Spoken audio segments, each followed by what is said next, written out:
Jaya Radha Madhava Kunja Bihari Gopi Janavalabha Girivaradhari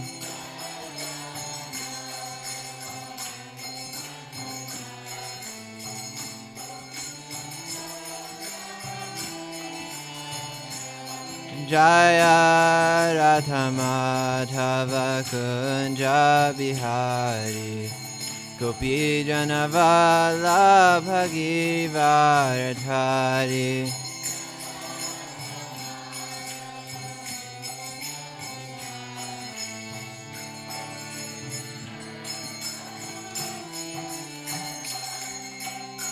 Yashoda Nandana Braja Janaranjana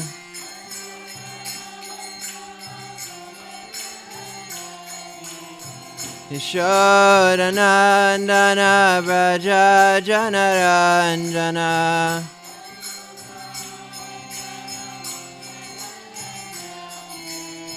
Yamunatira Vanachari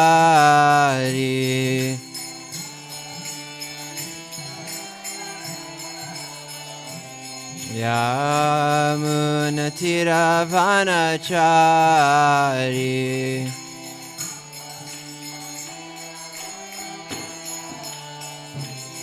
Jaya Radha Madhava Kunja Bihari Gopi Janavalabha Girivaradhari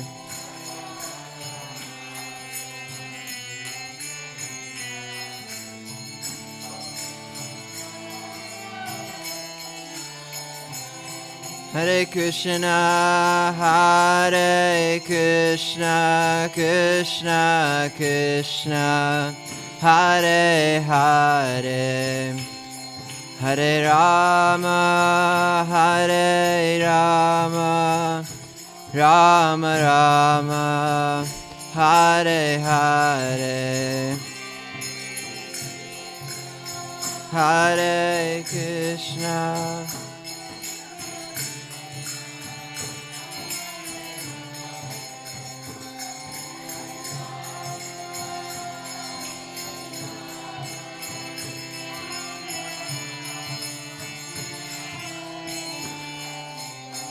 Jaya Prabhupada,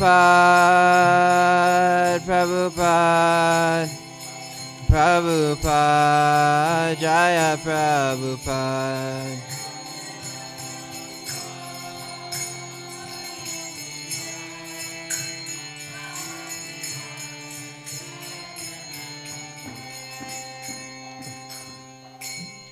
Shri Shri Radha Madhava Ki Jai. Prabhupada Ki Jai. Gaura Premanande Hari Hari Bo. Om Namo Bhagavate Vasudevaya. Om Namo Bhagavate Vasudevaya. Om Namo Bhagavate Vasudevaya. All together. Narayanam namaskritya naram chaiva narottamam devim saraswatim vyasam tato jayamudirayat.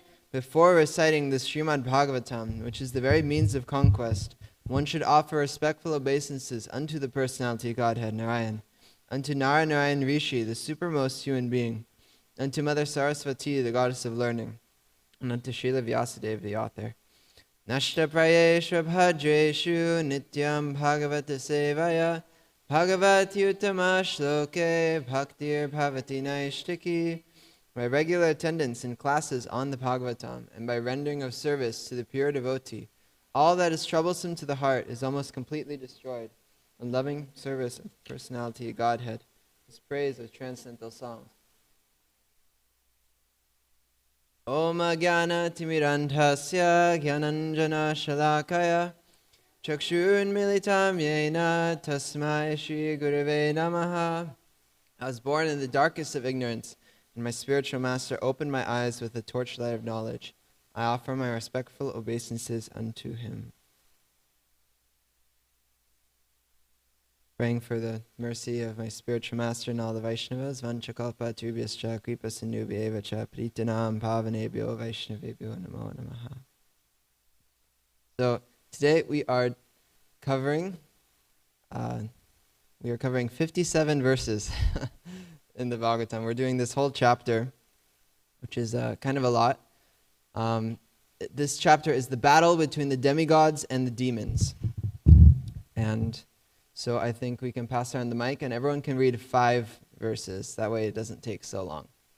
I heard the audiobook of this chapter last night and it only took them 20 minutes to read this whole chapter. So I think we can do it.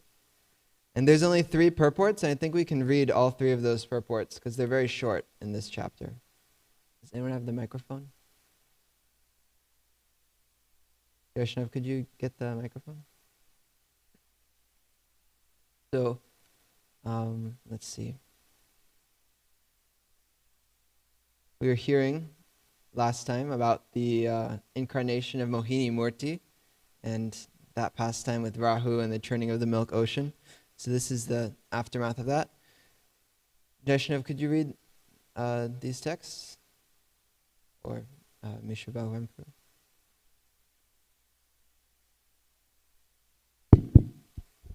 Text 1. Sukadeva Goswami said, O king, the demons and daityas all engaged with full attention and effort in churning the ocean. But because they were not devotees of Vasudeva, the Supreme Personality of Godhead Krishna, they were not able to drink the nectar. You can read 5 texts, because there's so many texts, it'll take the whole class if we pass it. O king, after the Supreme Personality of Godhead had brought to completion the affairs of churning the ocean and feeding the nectar to the demigods, who are his dear devotees, he left the presence of them all and was carried by Garuda to his own abode. Seeing the victory of the demigods, the demons became intolerant of their superior opulence. Thus they began to march toward the demigods with raised weapons. Thereafter, being enlivened because of drinking the nectar, the demigods, who were always at the shelter of the lotus feet of Narayan, used their various weapons to counterattack the demons in a fighting spirit.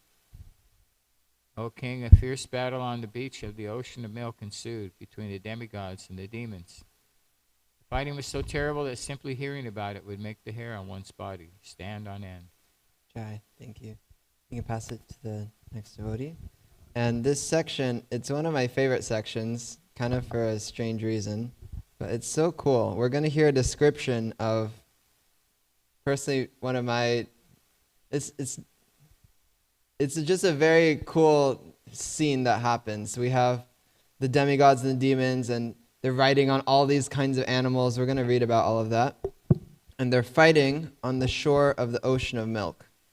So here's a nice little painting by one of the devotees of the BVT. So we can get back to the texts. Text 6. Both parties in the fight were extremely angry at the heart, and in enmity they beat one another with swords, arrows, and varieties of other weapons. So this verse has a purport, so you can read the purport for this too. There are always 2 kinds of man in this universe, not only on this planet, but also in the higher planetary systems. All the kings dominating planets like the sun and moon also have enemies like Rahu. It is because of occasional attacks upon the sun and moon by Rahu that eclipses take place.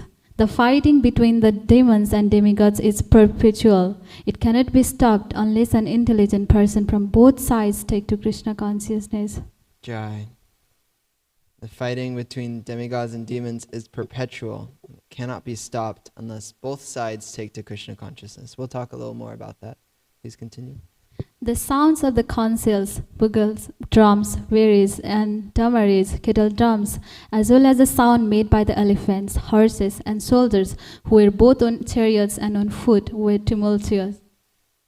On that battlefield, the charioteers fought with the opposing charioteers, the infantry soldiers with the opposing infantry, the soldiers on horseback with the opposing soldiers on horseback, and the soldiers on the back of elephants with enemy soldiers on elephants. In this way, the fighting took place between equals. Some soldiers fought on the back of camels, some on the back of elephants, some on the asses, some on white-faced and red-faced monkeys, some on the tigers and some on lions. In this way, they all engaged in fighting. You can read this text too. O king, some soldiers fought on the back of vultures, eagles, ducks, hawks, and vasa birds. Some fought on the backs of timingilas, which can devour huge whales, some on the back of saravas, and some on the buffaloes, rhinoceroses, cows, bulls, jungle cows, and arenas. Others fought on the back of jackals, rats, lizards, rabbits, human beings, goats, black deer, swans, and boars. In this way, mounted on animals of the water, land, and sky, including animals with deformed bodies, both armies faced each other and went forward. Yes, this is why I love this section so much. It's because in our modern day society, we're trying to create so much fantasy and drama and entertainment, and we have people in these robot suits fighting and all this nonsense. But if we look at the Bhagavatam, this is like the coolest battle you could ever imagine. They're fighting on timingilas, which can devour huge whales, and so there's no need to go outside to find our, some people have this attraction to these stories of, fighting evil and things like that. We can look to the Bhagavatam and see these fantastic battles. Next reader, please.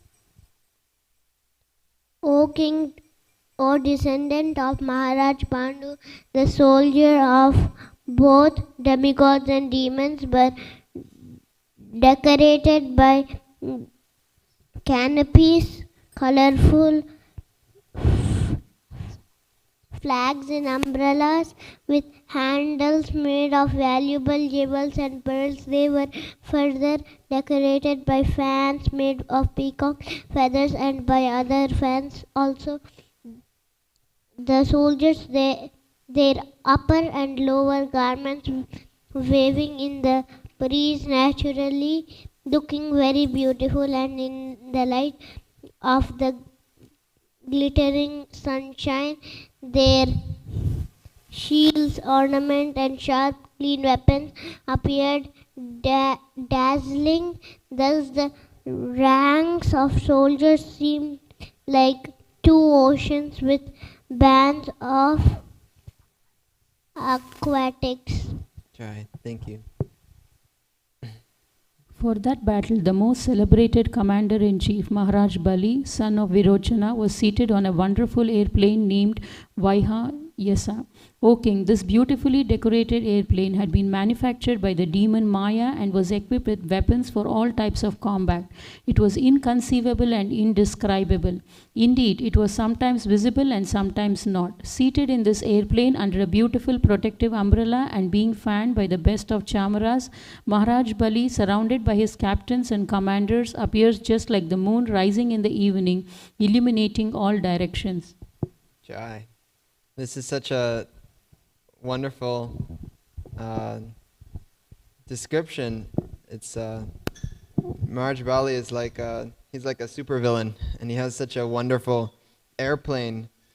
And we look at our crude technology nowadays, we think we're so advanced. We have like these different bombs, these different things, but do we have these airplanes which can go invisible and reappear, and so many wonderful things that it's inconceivable, Maharaj Bali's opulence and his power. So he's kind of like the supervillain here. Next, please.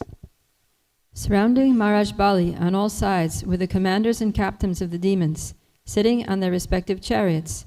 Among them were the following demons: Namuchi, Shambara, Bana, Viprachitti, Ayomukha, Dvimurdha, Kalanaba, Praheti, Heti, Ilvala, Shakuni, Bhutashantapa, Vajra Damstra, Virochana, Hayagriva, Shankushira, Kapila, Megadundubi, Taraka, Chakradrik, Shumba, Nishumbha, Jamba, Utkala, Arishta, Arishtanemi, Tripuradipa, Maya, the sons of Puloma, the Kalayas, and Nivatakavatcha.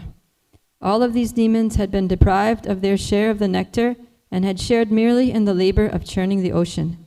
Now they fought against the demigods, and to encourage their armies, they made a tumultuous sound like the roaring of lions, and blew loudly on conch shells. Balabit, Lord Indra, upon seeing this situation of his ferocious rivals, became extremely angry. Sitting on Airavata, an elephant who can go anywhere and who holds water and wine in reserve for showering, Lord Indra looked just like the sun rising from Udayagiri, where there are reservoirs of water. Surrounding Lord Indra, king of heaven, were the demigods seated on various types of vehicles and decorated with flags and weapons. Present among them were Vayu, Agni, Varuna, and other rulers of various planets along with their associates. The demigods and demons came before each other and reproached one another with words piercing to the heart. Then they drew near and began fighting face to face in pairs.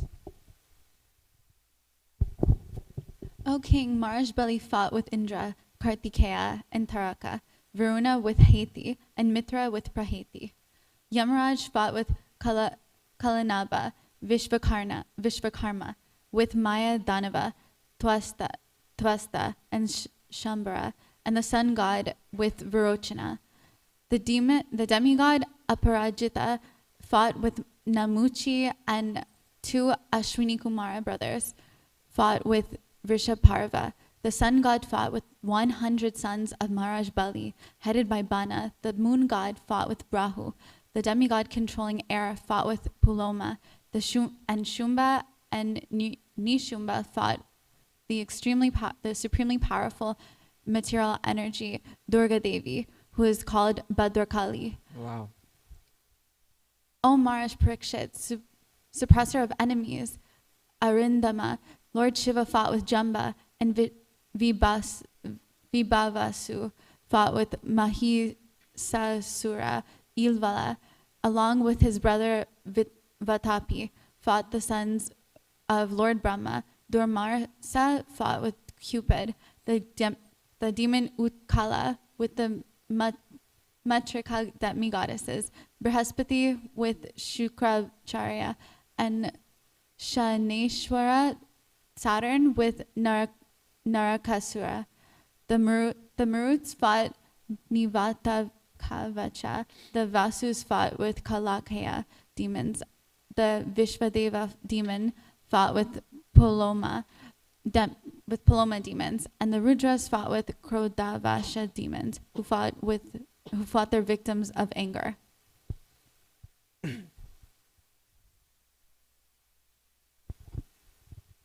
All of these demigods and demons assembled on the battlefield with a fighting spirit and attacked one another with great strength. All of them desiring victory, they fought in pairs, hitting one another severely with sharpened arrows, swords, and lances. They severed one another's heads using weapons like bushundis, chakras, clubs, rishtis, patishas, shaktis, ulmukas, prasas, parashvatas, nistrimshas, lances, parigas, mudgaras, and pindipalas. The elephants, horses, chariots, chariotees, infantry, soldiers, and various kinds of carriers, along with their riders, were slashed to pieces. The arms, thighs, necks, and legs of the soldiers were severed, and their flags, bows, armor, and ornaments were torn apart. Because of the impact on the ground of the legs of the demons and demigods and the wheels of the chariots, particles of dust flew violently into the sky and made a dust cloud that covered all directions of outer space as far as the sun. But when the particles of dust were followed by drops of blood being sprinkled all over space, the dust cloud could no longer float in the sky. Yeah, Srila Prabhupada has a purport on this verse, so we can read it.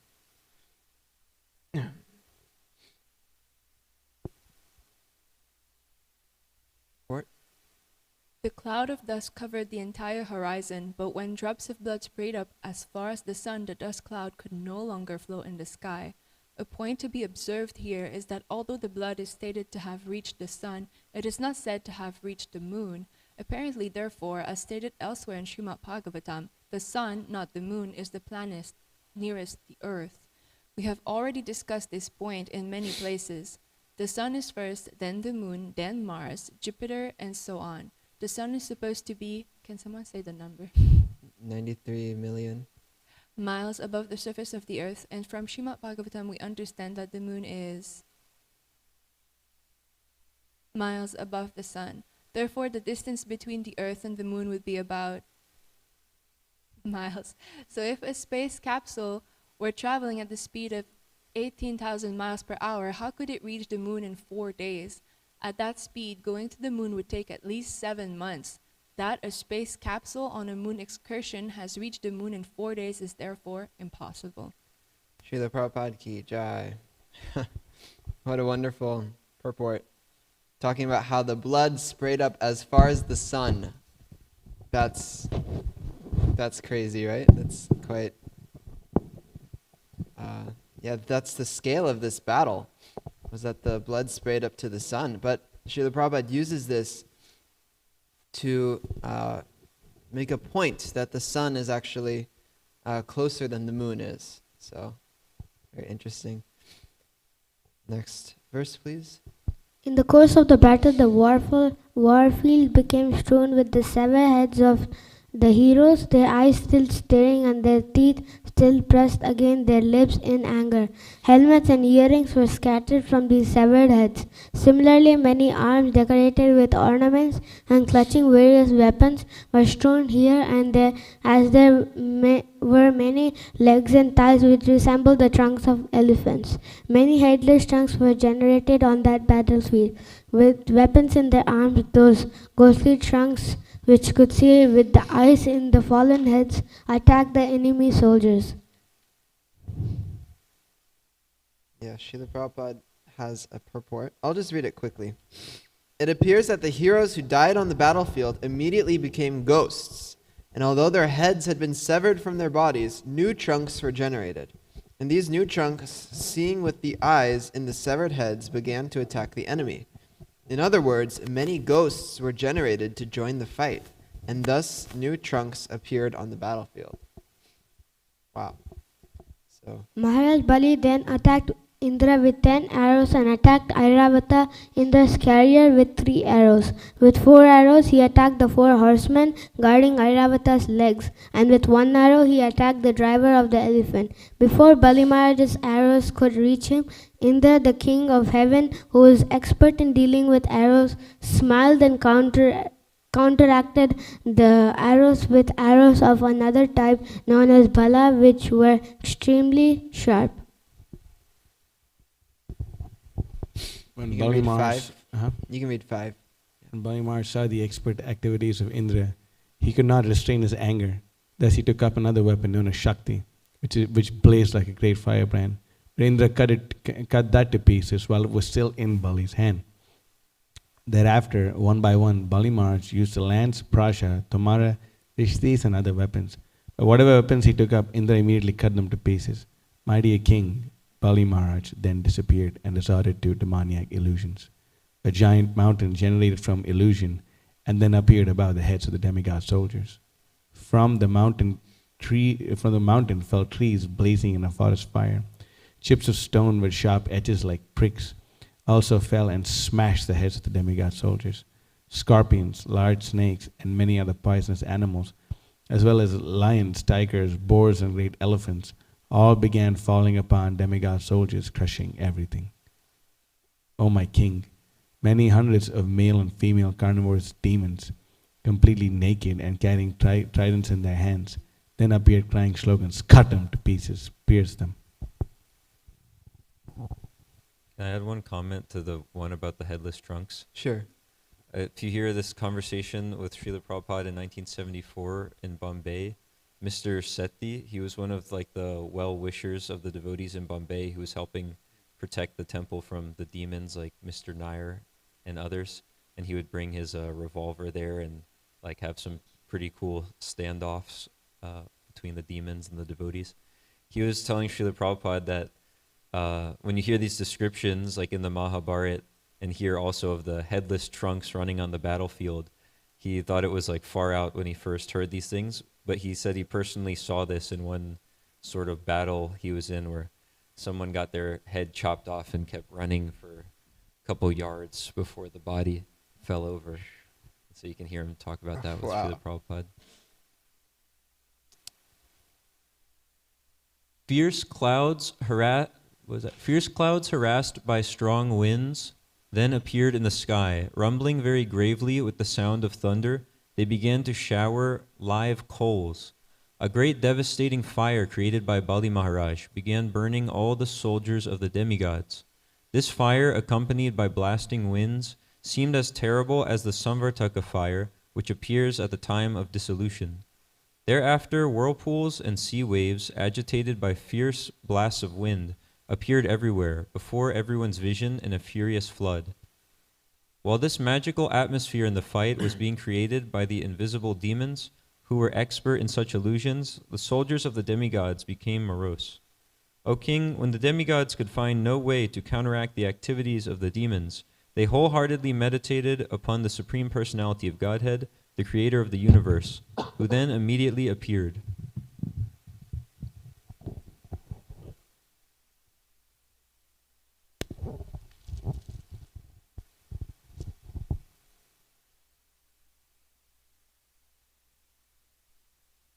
On text 54. Okay, Hare Krishna. The Supreme Personality of Godhead, whose eyes resemble the petals of a newly blossomed lotus, sat on the back of Garuda, spreading his lotus feet over Garuda's shoulders, dressed in yellow, decorated by the Kaustubha gem and the goddess of fortune, and wearing an invaluable helmet and earrings. The Supreme Lord, holding various weapons in his 8 hands, became visible to the demigods, Ashtabhuja. So this is Ashtabhuja Seva. As the dangers of a dream cease when the dreamer awakens, the illusions created by the jugglery of the demons were vanquished by the transcendental prowess of the Supreme Personality of Godhead as soon as he entered the battlefield. Indeed, simply by remembrance of the Supreme Personality of Godhead, one becomes free from all dangers. O King, when the demon Kalanemi... Actually, this is our recitation verse, so we'll do the Sanskrit for this one. Thank you. Drishtva mride garuda vahami bhari vaha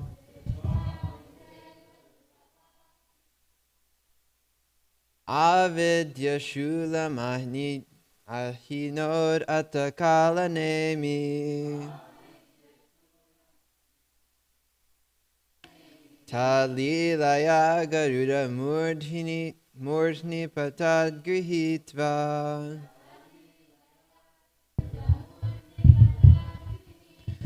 Tena hanan ripasavaham arim tridisha.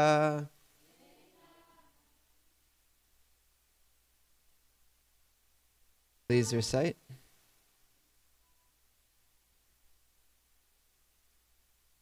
Drishva mride garuda vahami bhari vaha Avidya shula mahino natakala nemi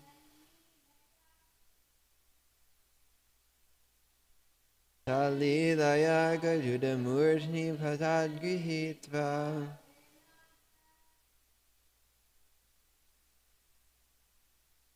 Ena hanam nirpasava hamalinim shri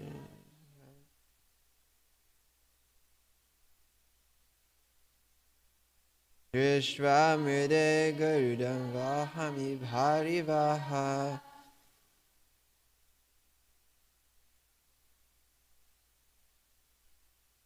Avidya shula mahinoda nakamimi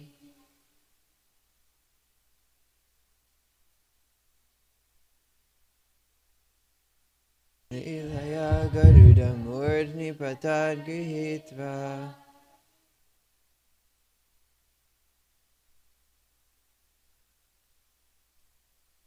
Tena hanam nirpasava hamai. Maybe one more.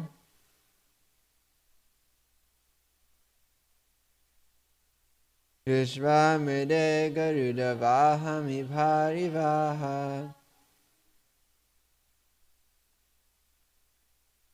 Avidya shula mahinoda takala nemi Tadilaya Garuda Murni Patagihitva.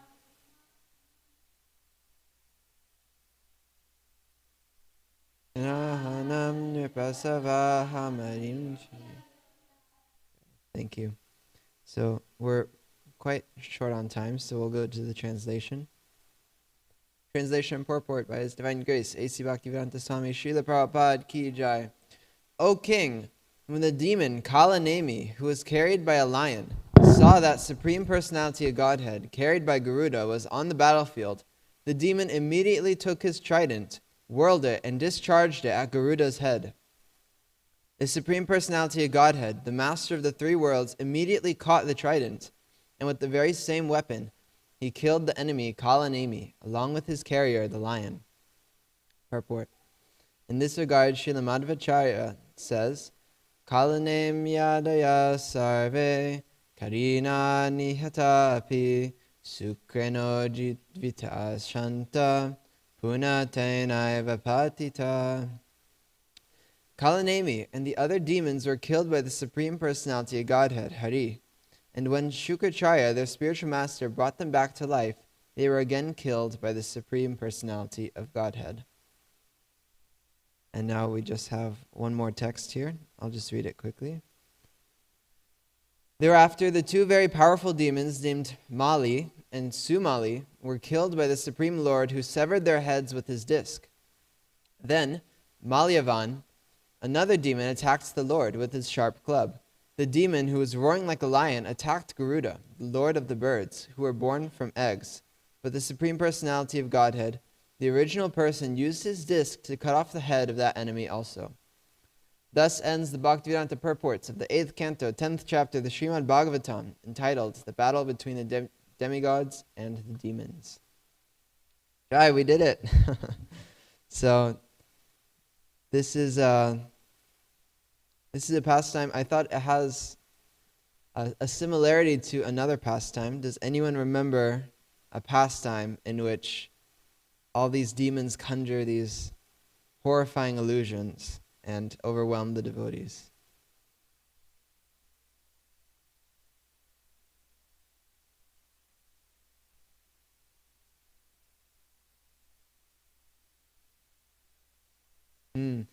So Prabhu said Banasura, and then Lord Shiva was fighting Krishna because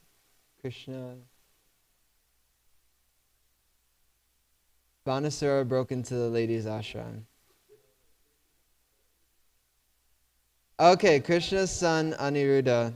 Okay, Hare Krishna. I haven't studied that one. I was thinking of the pastime of Dhruva Maharaj. When his brother was killed by the Yakshas, he was so angry he mounted a chariot and he drove off to battle with the Yakshas.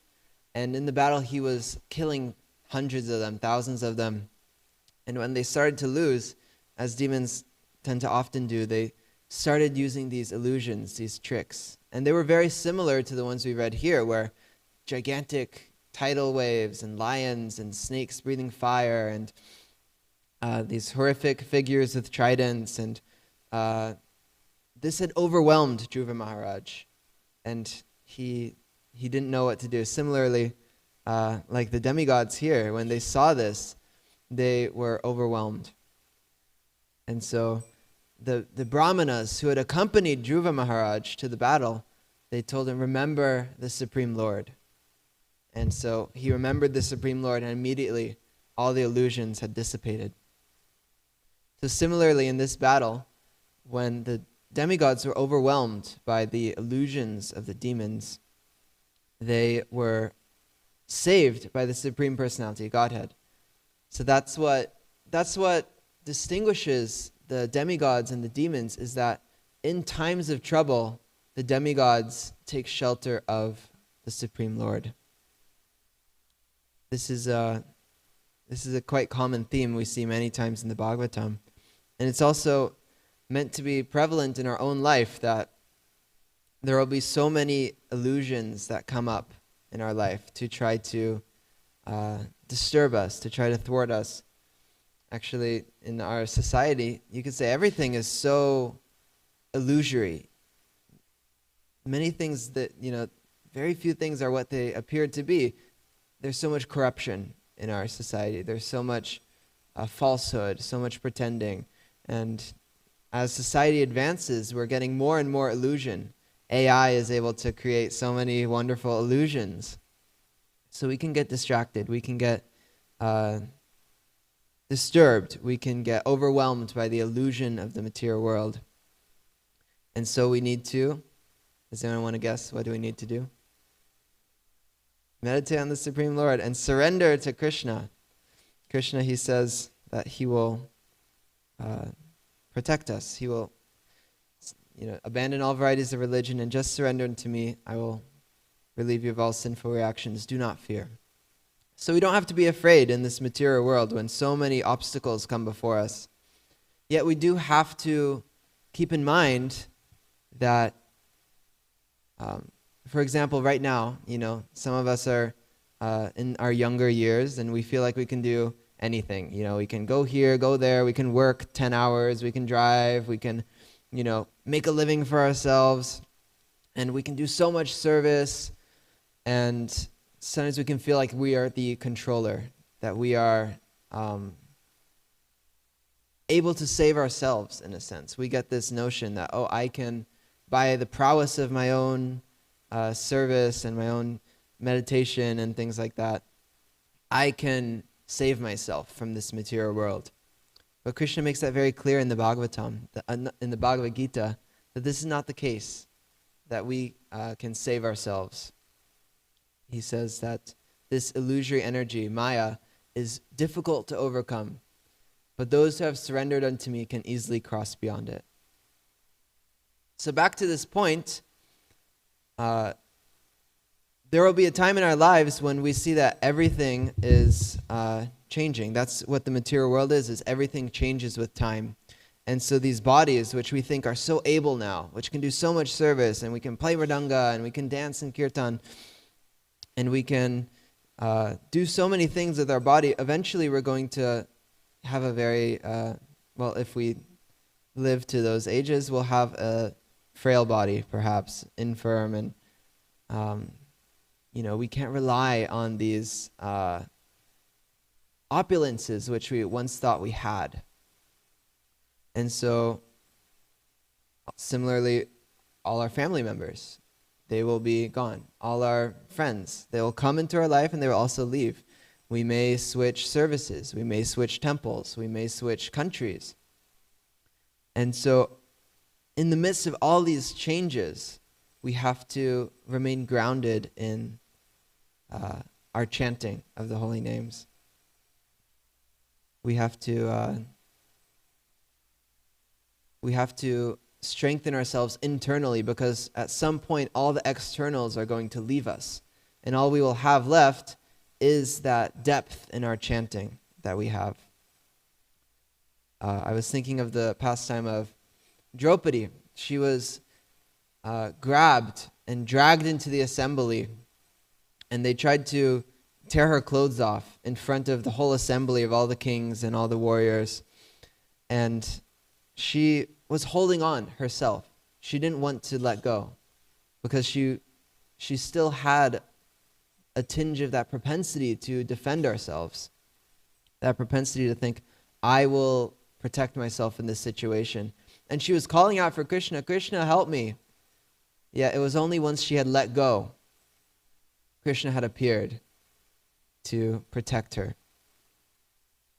So that is how we can look at our own lives, is that we need to become fully surrendered to the Supreme Lord and fully depend on His protection at all times. And then He will certainly come and save us.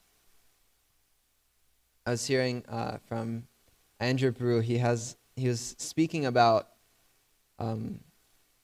chanting the holy name, and he was saying that in this age of Kali, we hear Sarva Dharman Parityaja Mam Ekam Sharanam Vraja. He says, in this age of Kali is actually Nam Ekam Sharanam Vraja, because Krishna is in His holy name. He's not in His holy names, He is His holy names. And in this age of Kali, the chanting of his holy names is our main method of deliverance. So we should surrender unto the holy names completely with faith and chant the holy names. And that is how we advance. And he went on further to say, Sharanam Vraja. So in our hearts, we should go to Vrindavan. And when you go to Vrindavan and you enter the outskirts of Vrindavan, you offer out your obeisances and you roll in the dust. So what does this mean, to roll in the dust? When we roll in the dust, we're humbling ourselves before we enter Vrindavan, before we enter Krishna's abode. We humble ourselves, and as we roll in the dust, we leave behind all our thoughts of our wealth, all our thoughts of our strength, all the thoughts of our power, and we humble ourselves to say, I am the insignificant servant of the servant of the servant of Lord Shri Krishna. When we roll in the dust on the outskirts of Vraja, we think that I'm not a Brahmana, I'm not a Kshatriya, I'm not a Vaishya, I'm not a Shudra, nor am I a Brahmachari, a Grahastha, a Vanaprastha, or a Sannyasi. I am only the servant of the servant of the servant of the lotus feet of Lord Shri Krishna, who is like an ocean of nectar and is always existing in universal brilliance. This is how Lord Chaitanya prayed. He prayed with this verse, Naham Vipro na Chanarapatir Napi Vaishyo na Shudro. So this is our mood, that we abandon these thoughts that we can control everything. We abandon these thoughts that my wealth can save me, my family can save me, my relationships in life can save me. And we simply say, I am the insignificant servant of Shri Shri Radha Kalachandji. And then we go to Vrindavan, and we go to Govardhan, and at Govardhan we abandon the false ego and try to surrender to Krishna.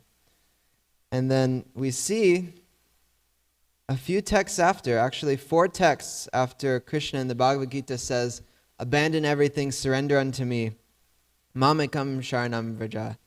He says that there's no one more dear to me than one who spreads this message of Bhagavad Gita. So that's the example of our founder Acharya Srila Prabhupada. He had gone to Vrindavan. He was living in Vrindavan. He would look out the window and see Srila Rupa Goswami's Samadhi. We hear that Srila Rupa Goswami's Samadhi is like the nexus. It's like the central point of the whirl of the lotus of the spiritual world. So Srila Prabhupada was at the highest point that you can possibly go to, living right by the Yamuna. Yet his mind was always on translating the Srimad Bhagavatam and following the instructions of his spiritual master. So our founder Acharya, he showed us the example that, yes, we go to Vrindavan, but beyond that, we try to make ourselves even more dear to Krishna by leaving Vrindavan. That's what Srila Prabhupada did, is he left Vrindavan to go to where? New York. Yeah, he went to one of the worst places you could possibly conceive of, the slums of New York, living in such hardship, living in utmost poverty. It's just, if we read his diaries, he says that sometimes he goes to sleep and he's feeling pains from hunger, and he has to walk. In his room, it didn't actually have, I don't think it had a window, and it didn't have a toilet. It didn't have a place to cook either. So he would have to walk in the snow. It was written in the records that was one of the coldest years in New York. And Srila Prabhupada, in his little Indian slippers, he was walking in all of this snow just to take his bath in the morning. So this is what Srila Prabhupada did. He left Vrindavan to take on these austerities, to make himself dear to Krishna and Srimati Radharani, and to spread the mercy of Lord Chaitanya. This was Srila Prabhupada's example. So we're already pretty over time, so I can open it up for some discussion. Any comments, questions, reflections? Prabhupada, Priya, Prabhu? Microphone.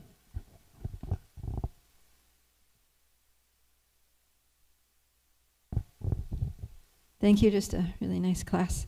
I was thinking about, you emphasized the point of Krishna's protection. And we see that here, that at the end of the day, it was Krishna who killed the demons, right?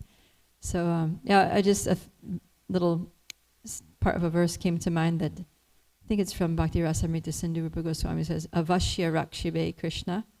So Avashya means, Prabhupada translates it, certainly Krishna will protect you.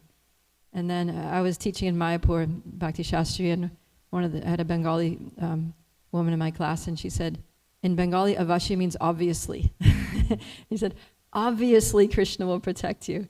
And I was thinking, well, how is that obvious? And I was thinking, because if you read Srimad Bhagavatam, it's obvious. It's like again and again and again, like hundreds of times throughout Bhagavatam, Krishna's protecting, especially in 10th canto, Krishna's personal pastimes. He's protecting them all the time. And here he's protecting the demigods, and the demigods aren't even pure devotees. They have material desires, they have their ego, they have their issues. Sometimes they even, become a little antagonistic towards the Lord. But the Lord always protects them because they turn to Him. So what to speak of us? What to speak of devotees who are really practicing sadhana bhakti very sincerely, doing everything they can to try to please Krishna, to spiritually advance. Obviously, Krishna's going to protect, the scriptures make it very, they give us that reassurance by so many examples like this. I just thought of that. Jai, thank you. Nice comment.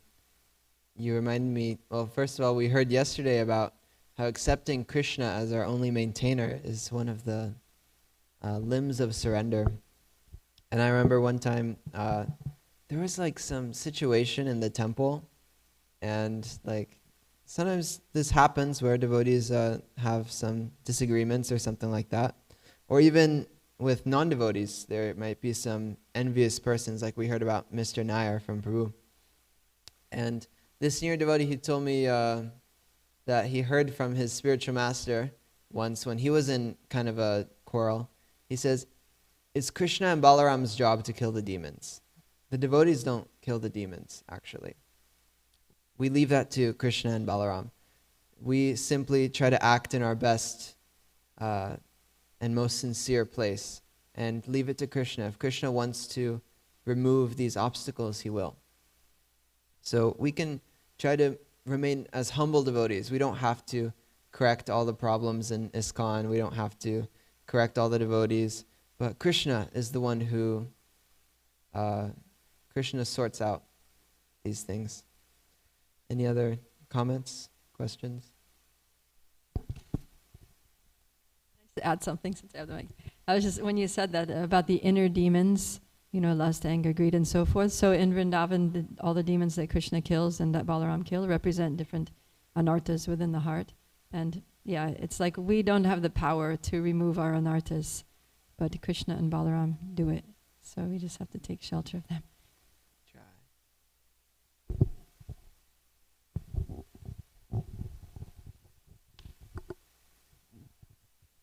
Sorry, just a small correction, if you don't mind, because you were saying Srila Prabhupada, he was doing the austerity to make himself dear to Radha and Krishna. You already know this, but just like a wording thing. Yeah. But he's always dear to Radha and Krishna, like we see on the sign there with the translation of his pranam mantra. Or you hear that memory where I forget who he was telling, one of his disciples, he's telling him that when he was in the spiritual world with Krishna, and then Krishna's telling him, you go there. Yeah, he was telling Bhavananda Prabhu that he was there with Krishna, and Krishna's telling him, you go to the material world, and he's saying, no, I don't want to go there. I don't want to go there. And he says, no, you go and you make your books, and I'll be there with you the whole time.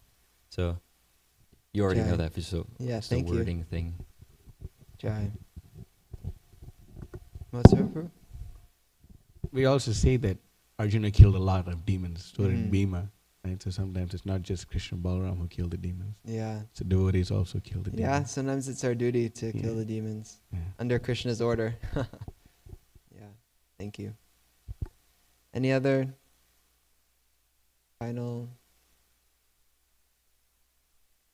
Prabhupada Priya said, if we think we're the doer, we get in trouble. Jai. Yeah. All right. Well, if there's nothing else, we will break for breakfast prasadam. Jai. Thank you all very much. Vanchakalpa Tribhascha Kripa Sindhubhyevacha Patitanam Pavanebhyo Vaishnavebhyo Namo Namaha. Kanta Srimad Bhagavatam Ki Jai, Srila Prabhupada Ki Jai, Nantakoti Vaishnava Vrinda Ki Jai. Hare Krishna.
Krishna